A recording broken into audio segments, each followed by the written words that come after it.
Ladies and gentlemen, welcome to another edition of World Talks here on TVP World, where every word matters. I'm your host, Benjamin Lee, and please join me and my guests on this next interview. 2024 has been another critical year for Ukraine as it continues its struggle against Russia's invasion. Key events from the fall of Avdiivka and military personnel challenges to diplomatic moves and the increasing internalization of the conflict are shaping the trajectory of the war and its geopolitical impact. As we approach 2025, questions loom about Ukraine's next step, its alliance, and its ability to endure the mounting pressures. Joining us today on TVP World to unpack these developments is Andreas Umland, analyst at the Stockholm Center for Eastern European Studies. Hello, sir, and welcome to TVP World. Thanks for having me again. So we're stepping into 2025, and I would like to ask, what do you see as the most pivotal event of 2024 for Ukraine, and why? I'm afraid that the whole story with the delayed delivery of weaponry from the US was tragic, in fact, for Ukraine. And that was then the reason also for some of the problems that we are still seeing today, because that gave Russia time, and time is very important in this war. So I hope in 2025 there won't be this sort of strange internally determined delays in help for Ukraine. The current signals are not that bad because we see from various countries new announcement of help packages. Right. So we're comparing 2024 to 2025, and a lot of criticism is on the United States for slow walking the aid to Ukraine. Even though they do provide substantial amount of aid, it's also not enough for Ukraine to, well, have any substantial gain. With the new Trump administration coming in, do you see that changing anytime soon? As we do know that his rhetoric is on the side of more caution when it comes to providing these type of aid. That's so far very difficult to say because Trump is unpredictable and he has very different advisors around him, including, let's say, his son, who seems to be not very keen on, to put it mildly, on supporting Ukraine.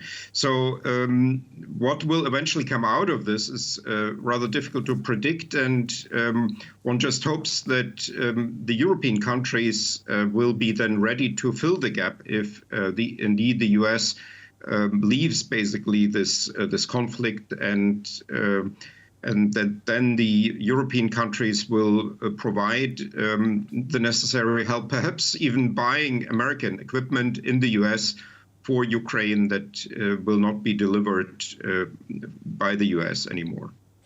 Right, but we're just talking about equipment here, and there's also the issue when it comes to personnel. And we do know that Ukraine's military is grappling with personnel issues as well as exhaustion. How critical right now is the challenge to this long-term defense capability if we continue down this line?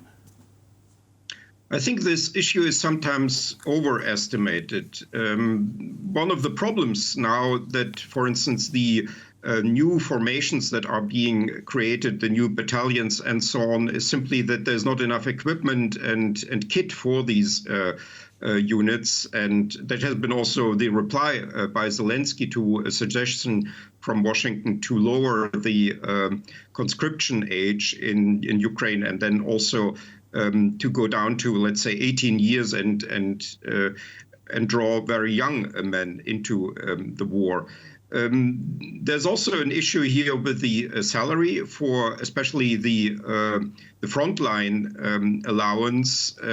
Currently, as far as I know, maybe this is not the most recent data, a frontline soldier gets around 3,000 euros or $3,000 per month, which is in Ukraine a good salary, but for the frontline service not that much. If that can be enhanced, this would certainly then motivate more people to enter the army. And there's also a lot of discussion about the way that the soldiers are prepared for the training they get, and then also how they are distributed into various functions and into various units. All of this can be improved, and often it seems to me the issue is here simply a financial one, that concerning both the the salary for the soldiers and the provision of the training, and of course also the provision of the equipment and weaponry and so on, is insufficient because there's not enough funding for that.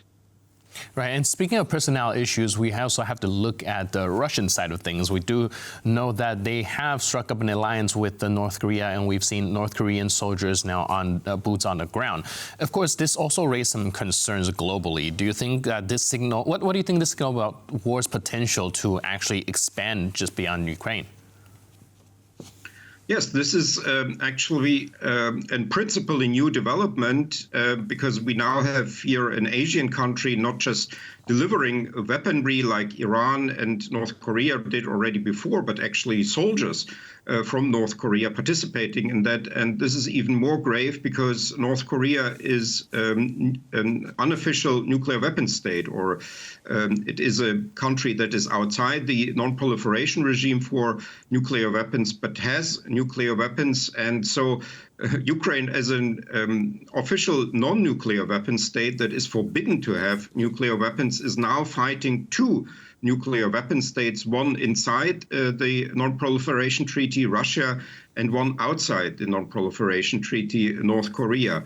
And this new development is once more undermining the whole rationale and logic of the idea of non-proliferation of weapons of mass destruction, because if you don't have weapons of mass destruction, then the countries that have weapons of mass destruction will attack you, and they will also use their deterrence potential to deter any counteraction. So, for instance, the allies of Ukraine or Ukraine itself could be thinking about retaliating now against this North Korean entry into the war directly to North Korea, but they will not do that because North Korea has nuclear weapons. So it's an absurd situation now where the logic of the non-proliferation regime is put on its head. And that's why the provision of military help for Ukraine has so much importance for the whole international security system and for the future of the non-proliferation regime, because countries, both expansionist countries and countries that want to protect themselves from expansionism and irredentism, will rethink their military strategies, and they will be encouraged to obtain weapons of mass destruction. Because they see what happens to a country that does not have them, like Ukraine, and how countries that do have them can behave. Right, and you mentioned that, of course, continue to support Ukraine is very important, but with the potential of U.S. pulling out or at least taking a step back, EU has to take on more of its burdens. Now, the European Union has reiterated support for Ukraine, but do you think that they are ready to shoulder a larger burden if U.S. start declining aid? We already see countries like Germany already kind of slow walking back as long as it takes and turning that into as long as he pays, and talking about diplomatic solutions. Do you think long term EU countries will be able to sustain? The ability is certainly there. We have seen that when the financial crisis put Greece into deep trouble, and then the European Union came to Greece's help, or during the COVID crisis, and there were huge sums, through other crises as well, huge sums were mobilized for these crisis situations. And arguably, we have now actually even more important crisis. This is about war, about existential issues, and not just about financial stability. And still the amounts are relatively small that are being mobilized.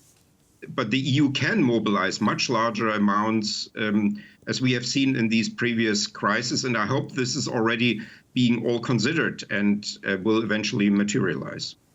All right. So you mentioned that these countries do have the capabilities to sustain these type of support. So my question would be, what about the political will to do so? We've seen a lot of the countries now kind of losing popularity when it comes to supporting this particular issue. Do you think that this will be a turning point? I hope so, and one may have to think here about other formats than formats that basically demand a full consensus. Like NATO has most of its decisions are made, or most of the most crucial decisions are made by full consensus, and also the EU has a certain veto right for its members. And if then some members, like Hungary, like Slovakia, and other countries, they become then indeed veto players, active veto players, one will have to think about new formats and other coalitions. Something that is actually not so unusual, let's say, within the EU. So we have countries in the EU that have the euro and others that do not have the euro. We have countries that have the Schengen system. Others do not have the Schengen system. So one would have to rethink these kind of decisions in a way as to make them work and not let the taking of these decisions to drag on endlessly, because time is very important in this war. Right, definitely. Time is of the essence. And of course, we're looking forward to see how the situation develops. In the meantime, thank you so much for being with us on TVP World. Really appreciate your input and insight. Thanks. Thanks for having me here. Appreciate it. And thank you for watching this edition of World Talks. But for more news, update, and commentary, please stay tuned to TVP World.